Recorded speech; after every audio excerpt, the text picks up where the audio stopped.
Headlines on Global Business. Trade booster. China will make changes to tariffs on part of its imports and exports next year, according to the Customs Tariffs Commission. Healthy momentum. Foreign investment flows into China maintains steady trend, reaching 1 trillion yuan in the first 11 months of this year. And vehicle shock. China takes strong exception to U.S. plan to increase tariffs on Chinese electric vehicles. Hello, welcome to this edition of Global Business. I'm Zheng Junfeng in Beijing.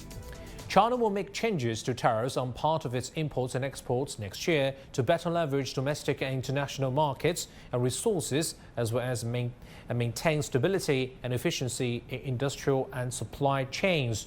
China will implement provisional import tariff rates lower than the most favored nation rates on 1,010 goods starting from January the 1st. Import tariffs on key resources, equipment and components that are domestically scarce, such as lithium, chloride, low arsenic fluorides and gas diffusion layers, will be lowered to facilitate the development of the country's advanced manufacturing industries. Some anti-cancer medicines and drugs for rare diseases, as well as relevant raw materials, will be subject to zero tariffs. Additionally, tariffs on imported seeds of sweet corn, coriander and burdock will be lowered, along with the reduction in export tariffs on high-purity aluminum. China's Ministry of Commerce says the country's non-financial outbound direct investment in the first 11 months of this year increased 18.4% compared to the same period last year.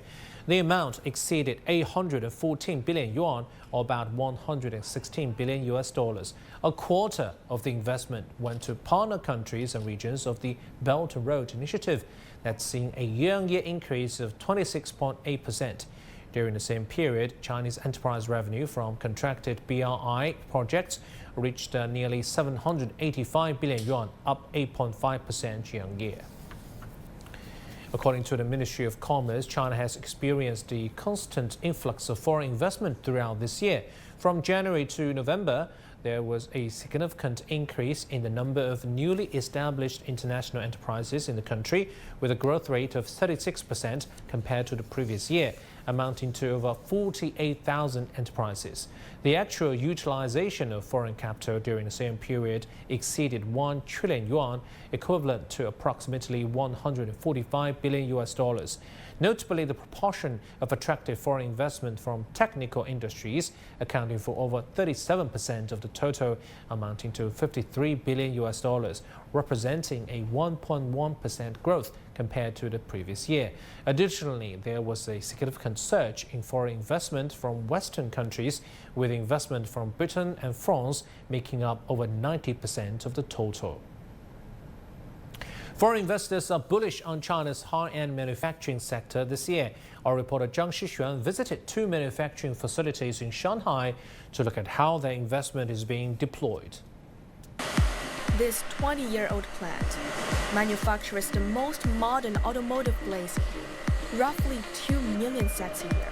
Today, Shanghai plant is one of the largest plants in our footprint worldwide. We call it the Gigafactory in our group. We have been producing more than 100 million parts since this plant was launched 20 years ago. Meanwhile, more than 500,000 items come off production lines at this skincare product factory each day. 15 years ago, at that time, it was only support to Chinese mainland, but now it also can cover Taiwan region and also the Asian markets for our about 10% of our capacity. It could be the global hub for our hairstyling centers. It means the products here can also be exported to European market. It is very important. Most factories which have attracted foreign investment have both efficient and larger scale production. That's what brought French industrial giant Saint-Gobain to Shanghai to invest in this glazing plant. So we are entering now our lamination workshop, where we can produce large windshield for automotive. Let's go. Here is the beginning of the line, so you can see that we are going to take one by one very thin sheets of glass. We have basically 4 main steps: pre-processing, bending, assembly and finishing line. This line can produce roughly 1 million per year. 1 million per year? Yeah. Wow. cut glass will be looking like this. This is exactly the design requested by our customer to mount on their car. Most of the tasks on the production line are now handled by robots. In this workshop, we have 3 lines. This is the latest line that we have in Shanghai. It was actually installed last year, and this is the first glass which came out of this line. We are actually quite developing ourselves in the EV markets. So yes, we have new customers coming in recently. This bottling line at a plant owned by German skincare group Beiersdorf has also been moving rapidly towards full automation. All the filling and packaging is done by machines. We first build these production centers, and we have a distribution center, of course, and then we add on this innovation center. The ideas comes from the innovation centers. You can see that as some kind of samples, pieces, and will be sent to the pilot lab that in the 3rd floor of these production centers. Once it could be industrialized, it will be approved by our process, and it will be finally produced in this 1st and 2nd floors workshop. The multinationals are setting ambitious growth targets. In the next 5 years, we're going to have to accumulate 150 million RMB investment here for this plant only. Speed definitely matters, it always. Besides speed, also have a very material supply chain. Here also we have see lots of the innovation in packaging, etc. It comes from in China. We are following the trend of automotive market in China. It's today the first market in the world, but also the first one for electrical vehicles. We really want this company or this plant to be the first one to produce high added value products, and all the innovative parts and most complex parts are produced here in this plant in Shanghai. With innovation coming in, the growth is mainly coming on the complexity rather than the number of pieces. While the automotive glazing maker started its business in China with a small workshop in Shanghai back in 1995, its manufacturing footprint has been extended to 4 cities around China. Having visited several factories here in Shanghai and be given an in-depth tour of these 2 plants today, it's hard to ignore the pace of foreign investment.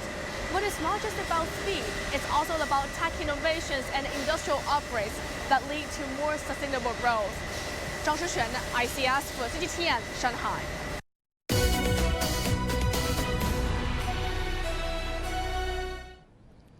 China has expressed strong opposition to a proposed increase in U.S. tariffs on Chinese electric vehicles. Chinese Foreign Ministry spokesperson Wang Wenbin said on Thursday that this is an upgraded version of U.S.-style protectionism. He called on the U.S. to abide by WTO rules and maintain a fair and competitive trade order. Wang also said China will closely track the U.S. response and take measures to safeguard its legitimate rights when necessary. The Biden administration has already retained Trump-era tariffs, but this month the White House discussed imposing more tariffs on Chinese goods. For more on China's EV exports, let's bring in Yang Hangjin, Associate Dean, School of International Trade and Economics, UIB. Thank you for joining us. Mr. Yang, Europe has initiated anti-subsidy investigations into China's EV exports, and the U.S. is also considering similar actions. What challenges do China's EV exports face in international markets? Yeah, so in my opinion, first of all, and foremost, I think the geopolitical tensions now between China and some countries, especially the US and the EU, will significantly affect trade relations, trade disputes, tariffs, and other forms of trade protectionism could hinder the smooth export of Chinese EVs. And then the second challenge could be concerns about government subsidies provided to the Chinese EV industry. Some countries may initiate investigations to determine if they think there's any unfair advantage given to the Chinese manufacturers. However, as a matter of fact, the Chinese government is already gradually reducing and even eliminating subsidies for the EV industry.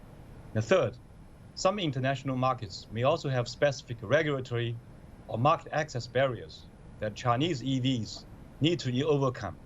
Now, these barriers could include strict emission standards, local content requirements, and other regulatory restrictions. Do you believe that China can increase its global sales of EVs in 2024 despite all these challenges? Yes, I'm quite optimistic. So the reasons are as follows. After the development in the past few years, China has successfully achieved technological leadership in many aspects of the EV industry. Now, as you know, in 2021, China's EV exported about 310,000 units, a year-on-year increase of 3 times, becoming the world's largest EV exporter. Then, in 2022, exports exceeded 670,000 units, doubling growth again. Now, since the beginning of this year, China's EV to continue the growth trend. Now, export 1.09 million units from January to November 2023, a year-on-year increase of about 83%. So the full-year export volume in this year is expected to reach about 1.2 million vehicles. So now, for 2024, I think despite facing a series of challenges, such as EU's counter-subsidy of investigation of Chinese EVs and also similar actions from the US side, the growth rate will likely to decrease. But it will not reverse the momentum of China's EV exports continue to grow. In my opinion, it is conservatively expected that China's EV exports will exceed 1.5 million units in 2024. In China, we talk about these EV brands a lot, BYD and NIO a lot. They are highly competitive when compared to international brands. But how do Chinese brands fare in global market? Are they still competitive when compared to Japanese, European, or American brands locally? Yeah, so Chinese EV brands have experienced, I think, substantial success in the domestic market, as you mentioned, driven by advancements in technology and competitive pricing, right? Such as BYD, NIO, and so on. So have a strong presence in the domestic market. And some of these Chinese EV manufacturers, although started to expand their reach beyond the Chinese market, enter international markets. However, their success depends on factors such as product quality, pricing, brand recognition, and regulatory compliance. Now, established, I think, international automakers often have a long history and strong brand recognition globally. Chinese brands may face challenges in establishing trust and recognition in markets where they are relatively unknown. And quality perceptions also play a crucial role in the auto industry. While Chinese EVs have improved significantly in terms of quality, overcoming historical perception may still take some time. Now, however, Chinese EV makers have invested heavily in R&D in recent years, driving technological advances that have reached world-leading levels in many areas. So as a result, Chinese brands are not yet equally competitive compared with these Japanese, European, or American big brands on a global scale. However, I think they are catching up very quickly and they are becoming more and more popular. Thank you for your insights. That's Yang Hongjun, Associate Dean of School of International Trade and Economics from UIBE. As the world races to decarbonize its economies and transition to sustainable energy sources, the electric vehicle industry has emerged as a key player in this field. This trend has triggered a rush for talent. CityTN's Guan Yang reports from Changchun, a city renowned for its automotive industry. Unlocking the potential in engineering and design. These students from Jilin University have spent more time in the garage than the classroom. For years, the team has independently developed a number of energy conservation vehicles and won numerous trophies both at home and abroad. The latest one this year, the national champion of Shell Eco Marathon China. 成员包括汽车学院啊。 Our team members are mainly undergraduates from the Automotive Engineering College, with majors in vehicle engineering and industrial design. The team has also taken members who study computer science and communication engineering. The EV industry is highly technology-driven, requiring candidates with strong technical skills. The knowledge of battery technology, EV design, and electric powertrains are essential. These students are learning by doing. China has the world's largest EV market, with the construction and expansion of factories across the country, making electricians and robotics specialists a hot commodity. Many of the team's former members have landed jobs in automotive and related sectors even before graduation. We've kept in touch with some former members who are now playing key roles in key positions in companies like BYD. I think the experiences they gained through their time on the team allows them to climb their career ladder faster.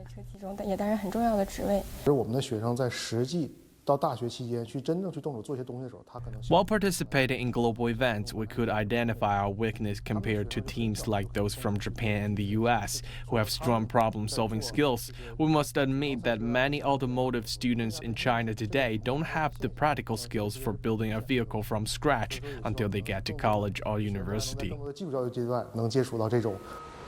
Over 1.5 million people now work at dozens of EV companies in China and their suppliers. Experts suggest that by 2035, EVs will become the mainstream of new vehicle sales and the passenger sector will be fully electrified. Demand for automotive talent is bound to rise. Guanyang, CGTN, Changchun, Jilin Province. This is Global Business, still to come. World Forum for Asia highlights digital economy's significance and says it counts for almost 40% of GDP in 14 Asian nations.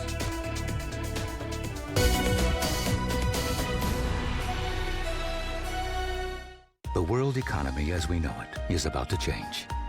Global business reports highlight emerging markets, developing countries, and dynamic sectors worldwide.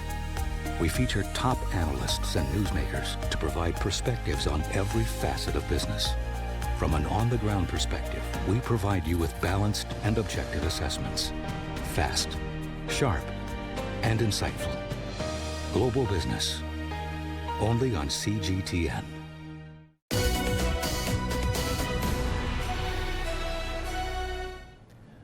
A report released by the World Forum for Asia identifies the digital economy as a key driver of growth in Asia, despite economic headwinds and weak recovery momentum in the region. The report says Asia has become a crucial component of the global innovation ecosystem. Da Kai has a story.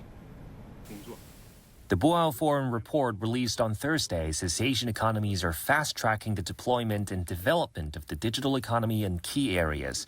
The report identifies the digital economy as a key source of growth for the continent.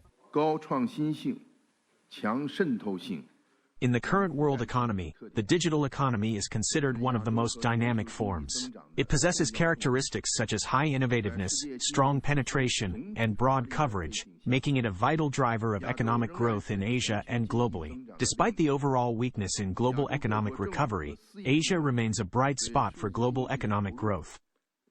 Official forum data shows that the scale of the digital economy across 14 countries, including China, Japan, South Korea, and Singapore, reached $12.8 trillion in 2022, a 3.5% increase from last year. When it comes to international cooperative mechanisms like APEC or the Asia-Pacific Economic Cooperation Forum, to many of the technology unicorns, Asia, along with many of the cities dotted across the continent, is emerging as a driving force of global innovation. We recommend that countries in Asia work together to promote the dividends of shared digital economic development. It is essential to strengthen cooperation in network construction and research, promoting the interconnection of information infrastructure. Asian countries should also make full use of multilateral and bilateral cooperation, deepening governance rules in the field of digital economic cooperation. The digital economy refers to economic activity that relies on the use of digital knowledge and information. Asia has seen rapid advancements in sectors such as semiconductor manufacturing, artificial intelligence, and e-commerce in recent years. The Secretary General of the Boao Forum for Asia says upcoming gatherings like Boao's annual meeting early next year will discuss how to better integrate digital economy with the real economy, exploring ways to balance digital security and innovation and address issues like the digital divide, with the aim of providing continuous momentum for global development. Da Kai, CGTN, Beijing. Let's move on to some other business headlines we're tracking at this hour. The Japanese government said on Thursday it expects a 3.8% increase in per capita income next year. Additionally, it anticipates inflation to be in the mid-2% range for the 2024 fiscal year, starting April. This projection indicates that inflation will outpace previous years for the first time in 3 years. South Korea's finance ministry has announced a relaxation of the capital gains tax threshold for major shareholders. Under the new threshold, individuals holding 5 billion won, or $3.8 million worth of listed stocks will be affected, which represents an increase from the current threshold of 1 billion won. Indonesia's central bank has decided to keep policy rates unchanged in order to stabilize the rupiah and control inflation. The bank had previously raised rates by 250 basis points between August and October of 2022 as a response to rupiah volatility caused by the Federal Reserve's rate hikes. In a further sign of improving ties between South Korea and Japan, the two nations had held high-level economic talks for the first time in 8 years. Our correspondent Jack Barton has more from Seoul.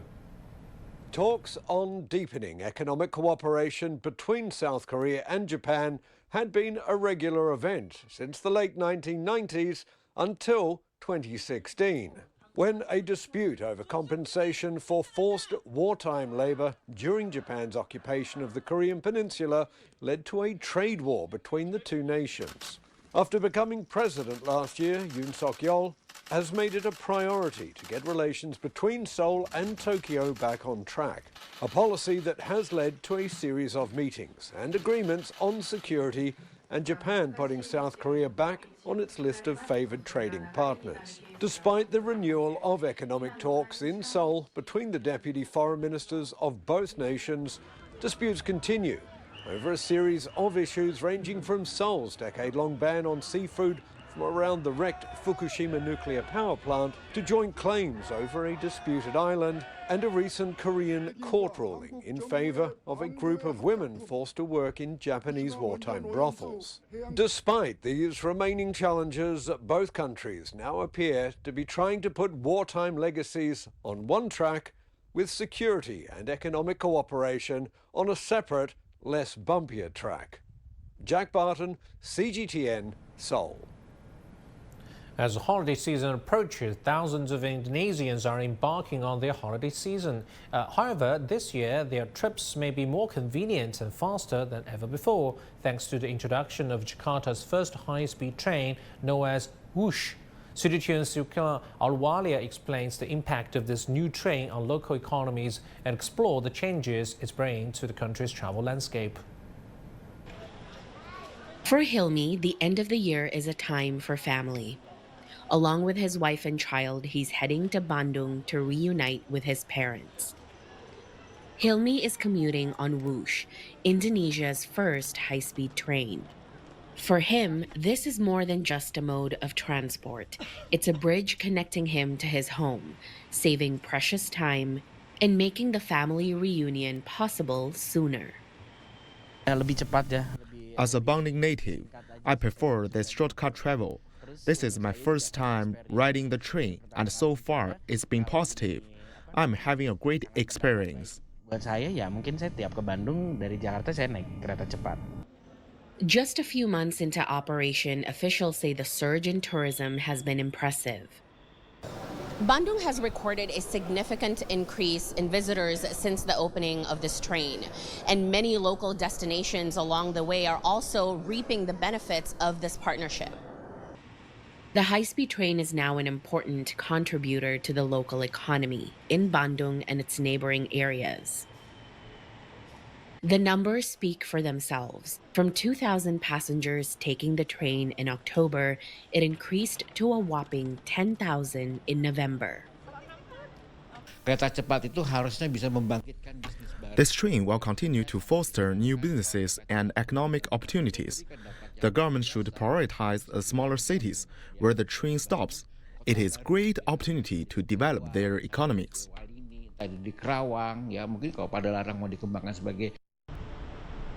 This shows that Whoosh has become a catalyst for convenience, connection, and new opportunities. It's a testament to progress, reshaping how Indonesians travel, work, and celebrate life's moments. Sulkina Ahluwalia, CGTN, Jakarta.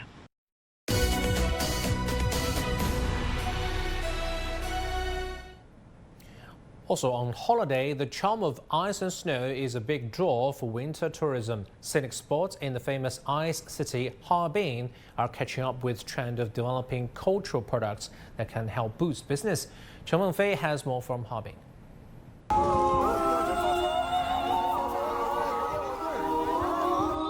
Russian princesses recreated through Chinese tourists' famous passion for taking photos, even in below freezing temperatures.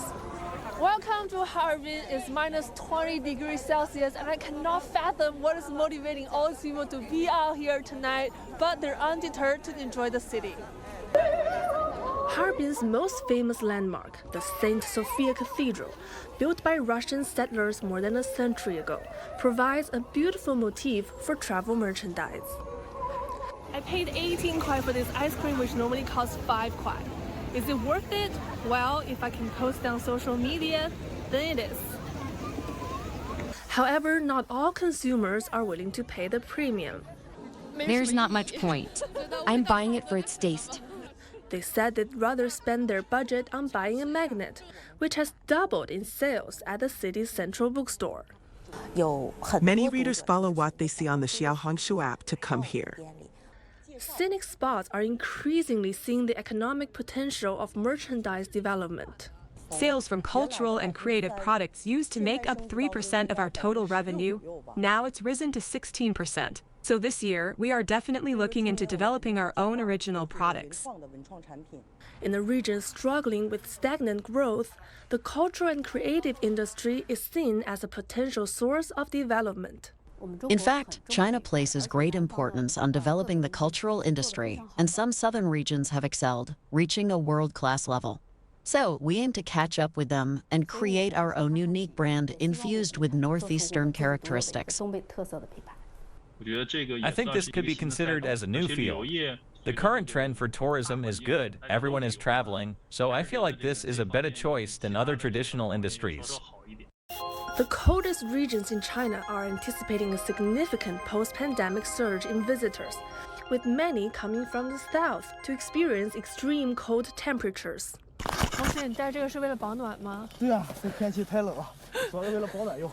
These hardworking college students are sculpting these snow cubes for a competition that will be held at this snow sculpture park on Sun Island in Harbin. In about half a month's time, hundreds of thousands of visitors around China and the world will come to see the snow sculptures here. Marketers at the park have introduced numerous mascots over the decades. Building a valuable intellectual property isn't an easy feat, but they're convinced of its necessity. In the future, if tourism souvenirs want to go farther, relying solely on the scenery is actually not enough. We must delve into its culture, extend into series, and master its storytelling. Endowed with rich natural and cultural resources, northeastern China has many stories waiting to be unearthed from history. Chen Wenfei, CGTN, Harbin. From that ice and snow paradise, we will wrap up this edition of Global Business. I'm Peter Phil. Thanks for watching. CGTN continues with more news and views. Don't go anywhere.